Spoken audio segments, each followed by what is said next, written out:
Scale down, simplify your English learning.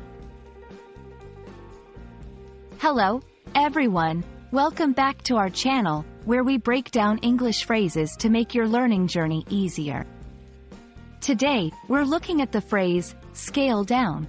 This term can be a little confusing, but by the end of this video, you'll understand it perfectly and be able to use it like a native speaker.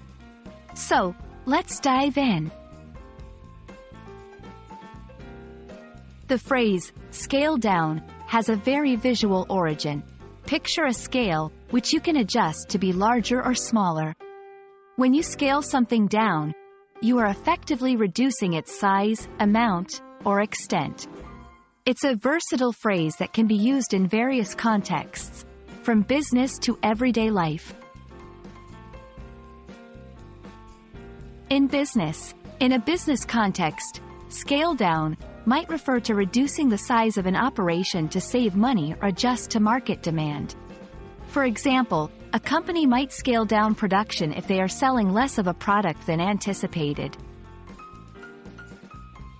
In personal life, in your personal life, scaling down could mean minimizing your belongings or commitments.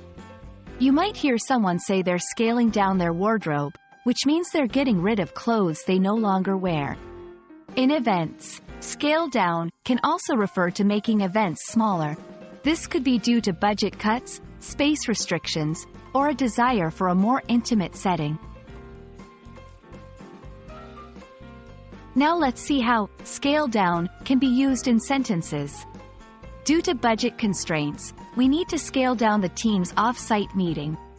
I'm trying to scale down my sugar intake for health reasons. The festival was scaled down this year to accommodate the construction in the park.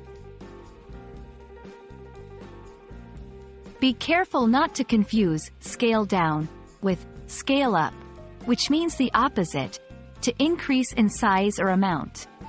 Also, scale down should not be confused with downscale, which often refers to a reduction in the quality or luxury of something. We hope this video has helped clarify the meaning and use of the phrase, scale down, for you. Remember, it's all about making something smaller or less extensive.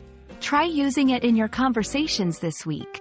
If you found this video helpful, give us a thumbs up, and don't forget to subscribe for more English language tips.